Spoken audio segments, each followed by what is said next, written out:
Good morning दोस्तों, स्वागत है आप सभी का आपके अपने यूट्यूब चैनल श्याम फैक्ट पर। आज की इस वीडियो में यूपी पुलिस कांस्टेबल री एग्जाम के लिए एग्जामपुर का प्रैक्टिस सेट नंबर 13, ये संगम प्रैक्टिस सेट नंबर 13 जो आपके एग्जाम के लिए सबसे ज़्यादा महत्वपूर्ण है। तो आज के इस प्रैक्टिस सेट को आप लोग पूरा कर लीजिएगा, और अगर आपने ये टोटल संगम प्रैक्टिस सेट 15 कंप्लीट कर लिए तो इस बार आपका यूपी पुलिस कांस्टेबल री एग्जाम में बहुत अच्छा स्कोर होने वाला। तो इस प्रैक्टिस सेट को आप लोग शुरू से लेकर के एंड तक पूरा देखना और ये बताना कि आपने इस प्रैक्टिस सेट में से कितने प्रश्न साइकिल लिए और ये प्रैक्टिस सेट आपको कैसा लगा। प्रैक्टिस सेट पसंद आए तो वीडियो को आप लोग लाइक कर देना, चैनल को सब्सक्राइब नहीं कर रखा हो तो चैनल को आप लोग जरूर सब्सक्राइब कर लीजिएगा। तो फिर चलिए शुरू करते हैं।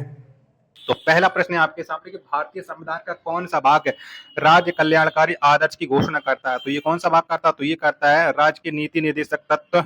एक का बी ऑप्शन है वो राइट आंसर हो जाएगा। चलिएगा, दूसरा प्रश्न है आपके सामने कि प्रवासी भारतीय दिवस किस तिथि को मनाया जाता है, तो कब मनाते हैं। तो प्रवासी भारतीय दिवस ये प्रत्येक वर्ष 9 जनवरी को मनाया जाता है। 2 का डी ऑप्शन है वो राइट आंसर हो जाएगा। तीसरा प्रश्न है आपके सामने कि पदार्थ का ठोस से द्रव में बदलने को क्या कहते हैं। तो बताओ इसे क्या कहा जाता है। तो इसे कहा जाता है गलन। जितने भी लोग हैं 3 का बी ऑप्शन दे रहा है उन सबका ये राइट आंसर है हो जाएगा। अगला प्रश्न संख्या 4 है आपके सामने, किस आंदोलन के दौरान पहली बार वंदे मातरम भारतीयों का लोकप्रिय गीत बन गया। तो ये कौन से आंदोलन के दौरान बन गया था। तो ये बन गया था स्वदेशी आंदोलन के द्वारा। 4 का ए ऑप्शन है वो करेक्ट आंसर आप लोगों का हो जाएगा। पांचवा प्रश्न है आपके सामने कि भारत में किस पंचवर्षीय योजना के दौरान मिश्रित अर्थव्यवस्था को अपनाया गया। तो ये कौन से पंचवर्षीय योजना के दौरान अपनाया गया था। तो ये द्वितीय पंचवर्षीय योजना के दौरान अपनाया गया था। 5 का ए ऑप्शन है वो राइट आंसर है हो जाएगा। चलिएगा, छठवां प्रश्न है आपके सामने कि निम्नलिखित में से किस अंतर्राष्ट्रीय संगठन की कल्पना वर्ष 1944 में संयुक्त राष्ट्र ब्रिटेन वुड्स सम्मेलन में की गई थी। तो बताओ किसकी स्थापना की गई थी या किसकी संगठन की कल्पना की गई थी, ये आपको बताना। छठवां का राइट आंसर क्या हो जाएगा। 2 ऑप्शन आपने देख लिए, वहां के 2 ऑप्शन ये रहे। तो ये की गई थी अंतर्राष्ट्रीय मुद्रा कोष। 6 का डी ऑप्शन करेक्ट आंसर हो जाएगा। सातवां प्रश्न है आपके सामने कि पुलिस अधिकारी के रूप में मेरे द्वारा इस पेशे को चुनने का प्राथमिक कारण क्या है। बताओ आपका प्राथमिक कारण क्या है, ये आपको बताना है। चारों ऑप्शन है वो आपकी स्क्रीन पर सो रहे हैं। तो देश की सेवा करने का अवसर। 7 का डी ऑप्शन है वो करेक्ट आंसर हो जाएगा।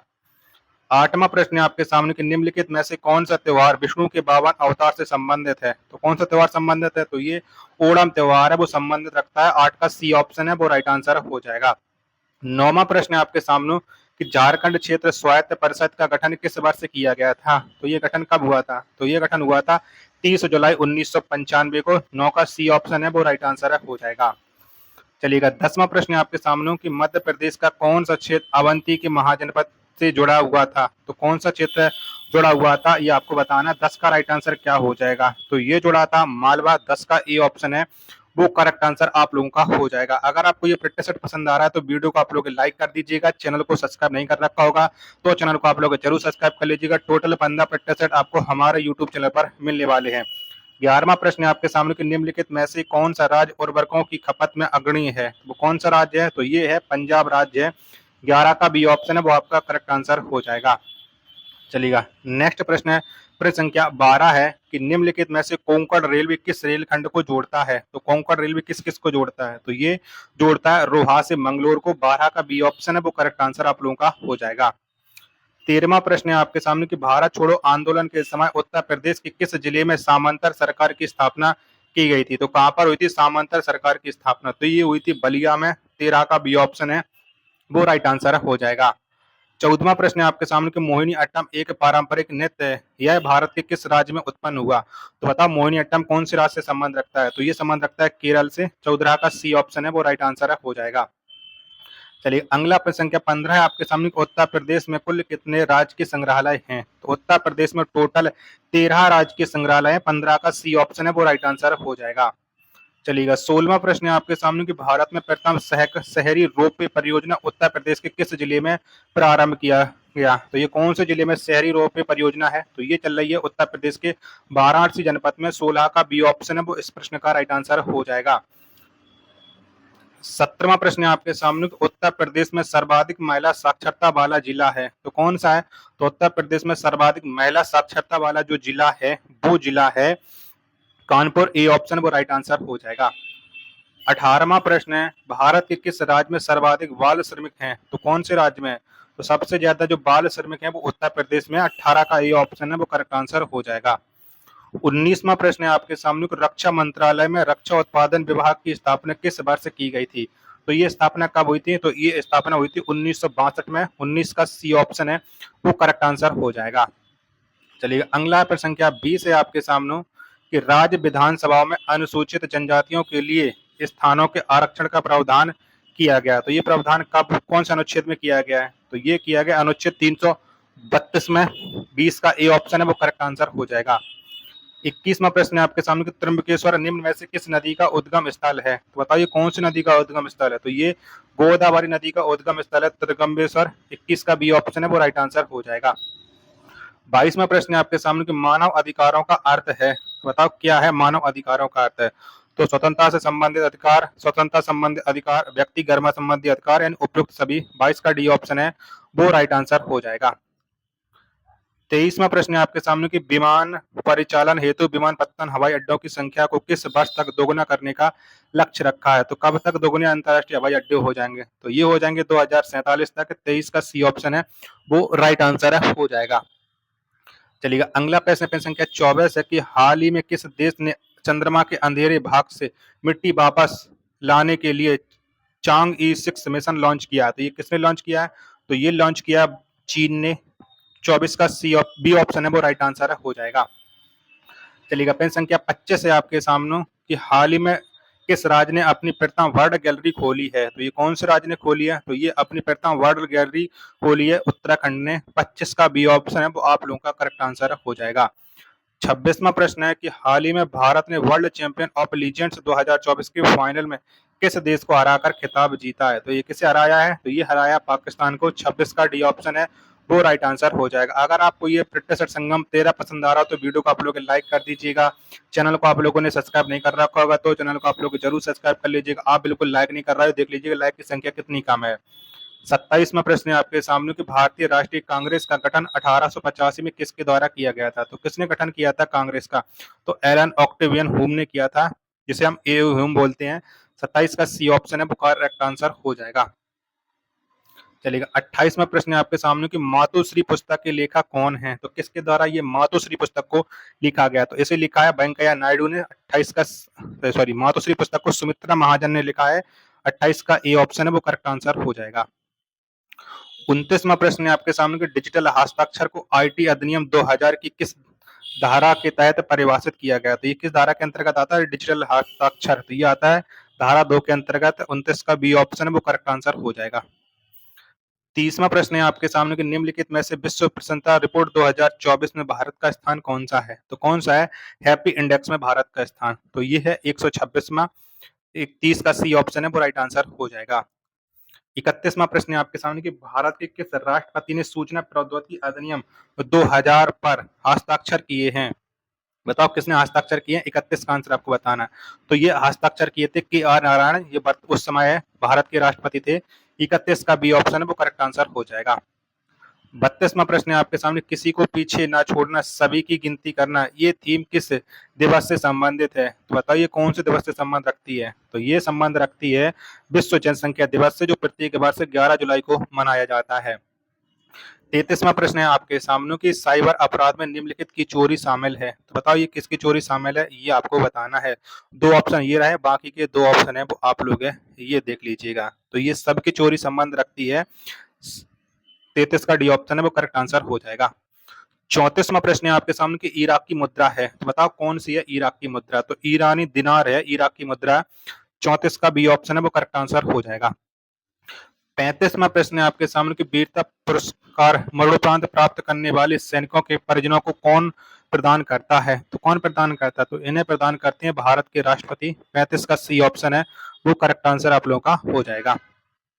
36वां प्रश्न है आपके सामने कि निम्नलिखित में से कौन सा सोशल मीडिया वर्गीकरण उपकरण है? तो बताओ कौन सा है? तो सामाजिक प्रकाशन है, सामाजिक नेटवर्किंग है, फोटो आधारित सोशल नेटवर्किंग ये भी है, यानी उपयुक्त सभी। 36 का डी ऑप्शन है वो राइट आंसर हो जाएगा। चलिएगा 37वां प्रश्न है आपके सामने कि जलवायु परिवर्तन के कारण सदी के अंत तक वैश्विक स्तर पर दोहन यौन मछली बायोमास में लगभग कितने प्रतिशत की कमी आ सकती है? तो कितने प्रतिशत कमी आ सकती है? तो ये 30% की कमी आ सकती है। 37 का सी ऑप्शन है वो राइट आंसर हो जाएगा। जीके जीएस का ये अंतिम प्रश्न है कि 38वां है कि भारतीय राष्ट्रीय कांग्रेस की मुस्लिम लीग का पुनर्मिलन कांग्रेस के किस अधिवेशन में हुआ था? तो बताओ ये कब हुआ था, ये आपको बताना है। 38 का राइट आंसर, तो ये 1916 में हो जाएगा और ये लखनऊ अधिवेशन में हुआ था। सी ऑप्शन है वो करेक्ट आंसर हो जाएगा। चलिएगा 39वां प्रश्न है आपके सामने कि निम्नलिखित में से पार्श्विक ध्वनि कौन सी है? बताओ इनमें से पार्श्विक ध्वनि आपको बताना है। 39 का राइट आंसर क्या हो जाएगा? तो इसमें से जो लाल लड्डू है ये एक पार्श्विक ध्वनि है। 39 का बी ऑप्शन है वो करेक्ट आंसर हो जाएगा। 40वां प्रश्न है आपके सामने कि भारतीय संविधान के किस अनुच्छेद में हिंदी भाषा के प्रसार और विकास की बात उल्लेखित है? तो ये कौन से अनुच्छेद में? 40 का आंसर आपको बताना है। तो ये संबंध रखता है अनुच्छेद 351 में, इसका वर्णन है। 40 का ए ऑप्शन है वो करेक्ट आंसर हो जाएगा। 41वां प्रश्न है आपके सामने, अपवाद के अनेकार्थी शब्द क्या हैं? तो बताओ क्या है? 41 का आंसर आपको बताना है। तो कलंक, विरोध, आदेश, ये अपवाद के अनेकार्थी शब्द हैं। 41 का ए ऑप्शन है वो राइट आंसर हो जाएगा। चलिएगा अगला प्रश्न आ जाता है प्रश्न संख्या 42 है आपके सामने कि गरुड़ का पर्यायवाची शब्द इनमें से कौन सा है? तो बताओ गरुड़ का आपको पर्यायवाची शब्द बताना है। 42 का राइट आंसर, तो खगेश, ये गरुड़ का पर्यायवाची हो जाएगा। 42 का ए ऑप्शन करेक्ट आंसर हो जाएगा। प्यारे साथियों, यहाँ तक अगर 42 प्रश्नों में से अगर एक भी प्रश्न आपको पसंद आया हो और एग्जाम पर का ये संगम प्रैक्टिस सेट नंबर 13 पसंद आ रहा हो तो वीडियो को आप एक बार लाइक कर देना। चैनल को आप लोगों ने अभी तक सब्सक्राइब नहीं कर रखा होगा तो प्लीज चैनल को आप लोग जरूर सब्सक्राइब कर लीजिएगा और वीडियो को अपने दोस्तों के पास ज्यादा से ज्यादा शेयर जरूर करिएगा। 43वां प्रश्न है आपके सामने कि दिए गए वाक्यांश के लिए एक शब्द दीजिएगा। अतिथि की सेवा करने वाला, तो बताओ इसके लिए एक शब्द क्या हो जाएगा? तो इसके लिए एक शब्द हो जाएगा अतिथि। 43 का सी ऑप्शन वो करेक्ट आंसर हो जाएगा।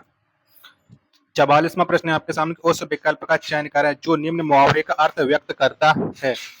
कलेजा ठंडा होना, इस मुहावरे का क्या अर्थ हो जाएगा? तो कलेजा ठंडा होना इस मुहावरे का अर्थ होता है मन में शांति होना। 44 का ए ऑप्शन है वो राइट आंसर हो जाएगा। 45वां प्रश्न है आपके सामने कि निम्न में से कौन सा तत्सम शब्द है? तो बताओ इनमें से तत्सम शब्द क्या हो जाएगा? उल्लू खान, ये एक तत्सम शब्द हो जाएगा। 46 का डी ऑप्शन है वो राइट आंसर हो जाएगा। चलिएगा 46वां प्रश्न है आपके सामने, 45 का डी ऑप्शन था वो राइट आंसर था। चलिएगा 46वां प्रश्न है आपके सामने कि दिए गए शब्द युग्म के सही अर्थभेद का चयन करें। शिकर और सिकड़, इसका बताओ सही अर्थ क्या हो जाएगा? 46 का आंसर, तो आगे वाला जो शिकर इसका अर्थ होता है जलकण और पीछा वाला जो सिकड़ है इसका अर्थ होता है जंजीर, यानी 46 का डी ऑप्शन है वो राइट आंसर हो जाएगा।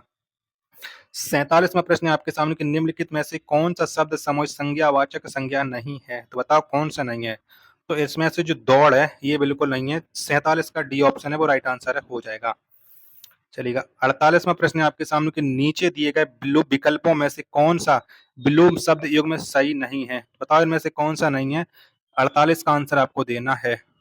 तो अधम उधम ये बिल्कुल सही नहीं है। 48 का ए ऑप्शन है वो करेक्ट आंसर आप लोगों का हो जाएगा। चलिएगा 49वां प्रश्न है आपके सामने कि निम्नलिखित प्रश्न में 4 विकल्पों में से उस विकल्प का चयन करें जो देशज शब्द का सही विकल्प हो। तो बताओ इनमें से देशज शब्द कौन सा हो जाएगा? 46 का आंसर, तो छपाक ये देशज शब्द है। 49 का बी ऑप्शन है वो करेक्ट आंसर हो जाएगा। 50वां प्रश्न है आपके सामने कि संकेतवाचक सर्वनाम किसे कहते हैं? तो बताओ किसे कहते हैं? तो संकेतवाचक जो सर्वनाम है ये कहते हैं निश्चयवाचक सर्वनाम को। 50 का बी ऑप्शन है वो करेक्ट आंसर हो जाएगा। 51वां प्रश्न है आपके सामने कि निम्नलिखित विकल्पों में से बनौसत का संधि विच्छेद होगा, तो कौन सा हो जाएगा? तो बनौसत का जो संधि विच्छेद हो जाएगा वो हो जाएगा वन प्लस औसत। 51 का सी ऑप्शन है वो राइट आंसर हो जाएगा। 52वां प्रश्न है आपके सामने कि विद्यार्थी ने पुस्तक से देखकर उत्तर दिया, वाक्य में क्रिया का प्रकार बताइए। तो बताओ इसमें कौन सी क्रिया है? तो इसमें पूर्णकालिक क्रिया है। 52 का ए ऑप्शन है वो करेक्ट आंसर हो जाएगा। 53वां प्रश्न है आपके सामने कि निम्नलिखित वाक्यों में से संयुक्त वाक्य क्या है? बताओ इनमें से संयुक्त वाक्य क्या हो जाएगा? 53 का आंसर आपको देना है। तो विद्या से ज्ञान बढ़ता है, विचारक शक्ति प्राप्त होती है और मन मिलता है। ये 53 का राइट आंसर हो जाएगा ऑप्शन संख्या ए। चलिएगा अगला प्रश्न संख्या 54 है कि निम्न विकल्पों में से अध्यक्ष शब्द में कौन सा उपसर्ग लगा है? तो अध्यक्ष का उपसर्ग आपको बताना है। तो अध्यक्ष में जो उपसर्ग होता है वो होता है अधि उपसर्ग, यानी 54 का जो राइट आंसर होगा वो ऑप्शन संख्या बी इस प्रश्न का राइट आंसर हो जाएगा। चलिएगा अगला प्रश्न है प्रश्न संख्या आपके सामने आ जाता है 55। बसंत ऋतु में सुंदर फूल खिल गए, वाक्य में विशेषण का प्रकार बताइए। बताओ इसमें कौन सा विशेषण है? 55 का आंसर आपको बताना है। तो इसमें जो विशेषण है वो है गुणवाचक विशेषण। 55 का ए ऑप्शन है वो राइट आंसर हो जाएगा। 56वां प्रश्न है आपके सामने कि सैनिक तिरंगे के लिए अपनी जान भी दे देते हैं। रेखांकित पद में कौन सा कारक प्रयुक्त है? तो इसमें बताना है आपको 56 में कौन सा कारक है। तो यहाँ पर जो कारक है वो है संप्रदान कारक, यानी 56 का डी ऑप्शन है वो राइट आंसर है, हो जाएगा। चलिएगा 57वां प्रश्न है आपके सामने कि पक्षी रात में सोते हैं, वाक्य में कौन सा वाच्य है? बताओ 57 का आंसर आपको बताना है कि 57 का राइट आंसर क्या हो जाएगा। तो इसमें जो वाच्य है वो है कृतवाच्य, 57 का सी ऑप्शन है करेक्ट आंसर है, हो जाएगा।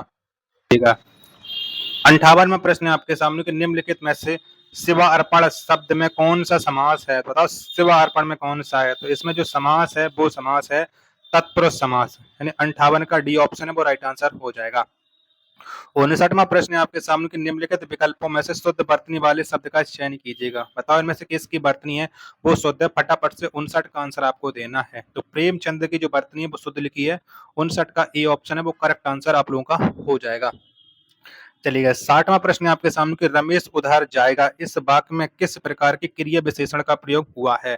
तो बताओ इसमें कौन सा क्रिया विशेषण है? 60 का आंसर आपको देना है। तो स्थानवाचक क्रिया विशेषण इसमें 60 का ए ऑप्शन है वो करेक्ट आंसर हो जाएगा। चलिएगा 61वां प्रश्न है आपके सामने कि दिए गए विकल्पों में से शुद्ध वाक्य पहचानिए। बताओ इनमें से किसकी वर्तनी है वो शुद्ध है? 61 का आंसर आपको देना है। 61 का राइट आंसर क्या हो जाएगा? तो हमें सावधानी बरतनी होगी कि एकदम से शुद्ध वाक्य हो जाएगा। 61 का ए ऑप्शन है वो करेक्ट आंसर हो जाएगा।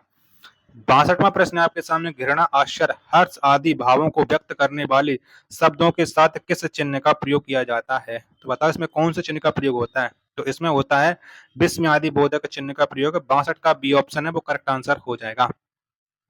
63वां प्रश्न है आपके सामने कि उस काल मारे क्रोध के तन कांपने उसका लगा, मानो हवा किस जोर से सोता हुआ सागर जा। प्रस्तुत पंक्तियों में कौन सा अलंकार है? तो 63 में आपको अलंकार बताना है कि इसमें कौन सा अलंकार हो जाएगा। तो यहाँ पर जो अलंकार है वो है उत्प्रेक्ष अलंकार, 63 का डी ऑप्शन है वो करेक्ट आंसर हो जाएगा। 64वां प्रश्न है आपके सामने कि दिए गए विकल्पों में से स्त्रीलिंग शब्द है, तो बताओ इसमें कौन सा है जो स्त्रीलिंग हो जाएगा। 64 का आंसर आपको बताना है। तो सभा जो शब्द है यह एक स्त्रीलिंग हो जाएगा, ए ऑप्शन है वो इसका करेक्ट आंसर हो जाएगा 64 का। चलिएगा नेक्स्ट प्रश्न पेन संख्या 65 है आपके सामने कि मैंने सेब खाया है, दिए गए वाक्य में किस काल का भेद है? तो बताओ इसमें कौन सा काल है 65 में? तो इसमें जो काल है वो है आसन्न भूतकाल, 65 का बी ऑप्शन है राइट आंसर हो जाएगा। 66वां प्रश्न है आपके सामने कि ऊदो मन ना भय 10-20 एक भूतो सो गयो श्याम संको अब राधे ईस। उपरोक्त पंक्ति में कौन सा अलंकार है? तो 66 में आपको अलंकार बताना है। तो यहाँ पर जो अलंकार है वो है श्रृंगार रस, 66 का डी ऑप्शन है वो करेक्ट आंसर हो जाएगा। अगर आपको ये प्रैक्टिस सेट पसंद आ रहा है तो प्लीज वीडियो को आप लोग लाइक कीजिएगा, चैनल को सब्सक्राइब नहीं कर रखे होगे तो चैनल को आप लोग जरूर सब्सक्राइब कर लीजिएगा, और इस प्रैक्टिस सेट को आप अपने सभी दोस्तों के पास प्लीज ज्यादा से ज्यादा शेयर कीजिएगा जिससे उन लोगों का भी भला हो पाए। चलिएगा 67वां प्रश्न है आपके सामने कि निम्नलिखित में से नारी शब्द के अंत में क्या जोड़ने पर शब्द बहुवचन बन जाएगा? तो क्या जोड़ने पर बन जाएगा? तो नारी शब्द के अंत में वृंद शब्द जोड़ने से ये बहुवचन बन जाएगा। 67 का सी ऑप्शन है वो राइट आंसर हो जाएगा। 68वां प्रश्न है आपके सामने कि निज भाषा उन्नति अहे सब उन्नति को मूल, बिन निज भाषा ज्ञान के मिटे न ये को सूल। प्रस्तुत पंक्तियों में कौन सा छंद है? तो बताओ यहाँ पर कौन सा छंद है? 68 का आंसर आपको देना है। तो इसमें जो छंद है वो है दोहा छंद है, 68 का ए ऑप्शन है वो करेक्ट आंसर आप लोगों का हो जाएगा। 69वां प्रश्न है आपके सामने कि इनमें से सरस्वती पत्रिका के संपादक कौन थे? बताओ किसने सरस्वती पत्रिका को लिखा है? 69 का आंसर आपको बताना है। तो सरस्वती पत्रिका के जो संपादक हैं वो है महावीर प्रसाद द्विवेदी, 69 का बी ऑप्शन है वो करेक्ट आंसर हो जाएगा। 70वां प्रश्न है आपके सामने कि इनमें से देहाती दुनिया उपन्यास के लेखक कौन है? तो बताओ इस उपन्यास को किसने लिखा है? देहाती दुनिया को। तो इसे जो लिखा है वो लिखा है शिवपूजन सहाय ने, 70 का बी ऑप्शन है वो करेक्ट आंसर हो जाएगा। अब आपके लिए गद्यांश शुरू हो चुका है, तो गद्यांश आप वीडियो को पॉज करके पढ़ सकते हैं और उसके बाद गद्यांश के आप लोग आंसर मिला लीजिएगा, क्योंकि गद्यांश के सब लोग पूरे पूरे प्रश्न सही कर ले जाते हैं। 71वां प्रश्न है आपके सामने कविता का मर्मक तथा रसिक कौन हो सकता है? तो कौन हो सकता है? तो इसका हो सकता है जो कविता के मर्म को समझकर उसके रस में डूब जाता है। 71 का ए ऑप्शन है राइट आंसर हो जाएगा। 72वां प्रश्न है आपके सामने कि पुष्प का सौंदर्य किसमें है? तो किसमें है? तो पुष्प का जो सौंदर्य है वो देखने वाले की दृष्टि में है। 72 का बी ऑप्शन है वो एकदम से राइट आंसर हो जाएगा। 73वां प्रश्न है आपके सामने कि अच्छा गुरु अपने शिष्य में क्या देखता है? तो वो देखता है भक्ति तथा श्रद्धा। 73 का सी ऑप्शन है वो एकदम से करेक्ट आंसर आप लोगों का हो जाएगा। चलिएगा अगला प्रश्न आ जाता है गद्यांश का 74वां कि पथ शब्द का उचित समानार्थी शब्द है, तो कौन सा हो जाएगा? तो पथ का जो समानार्थी होगा वो होगा मार्ग। 74 का ये ऑप्शन है वो राइट आंसर हो जाएगा। 75 में और हिंदी का ये अंतिम प्रश्न है कि जो सम्मान और प्रतिष्ठा मुझे मिली है उस सब का श्रेय मेरे उन्हीं गुरु का है, कथन में कौन सा भाव प्रकट होता है? तो इसमें गुरु के प्रति श्रद्धा का भाव प्रकट होता है। 75 का डी ऑप्शन है वो राइट आंसर हो जाएगा। तो प्यारे साथियों, आपको ये संगम प्रैक्टिस सेट नंबर 13 पसंद आया हो तो वीडियो को आप लोग लाइक कीजिएगा। चैनल को आप लोगों ने अभी तक सब्सक्राइब नहीं कर रखा होगा तो चैनल को आप लोग जरूर सब्सक्राइब कर लेना। इस प्रैक्टिस सेट को आप अपने सभी दोस्तों के पास ज्यादा से ज्यादा शेयर कीजिएगा, क्योंकि अब कम समय बचा है और अब कम समय में ज्यादा से ज्यादा स्कोर करना है तो संगम प्रैक्टिस सेट 15 को कंप्लीट करना पड़ेगा। मिलते हैं अपने नेक्स्ट प्रैक्टिस सेट के साथ, तब तक के लिए धन्यवाद। जय हिंद, वंदे मातरम।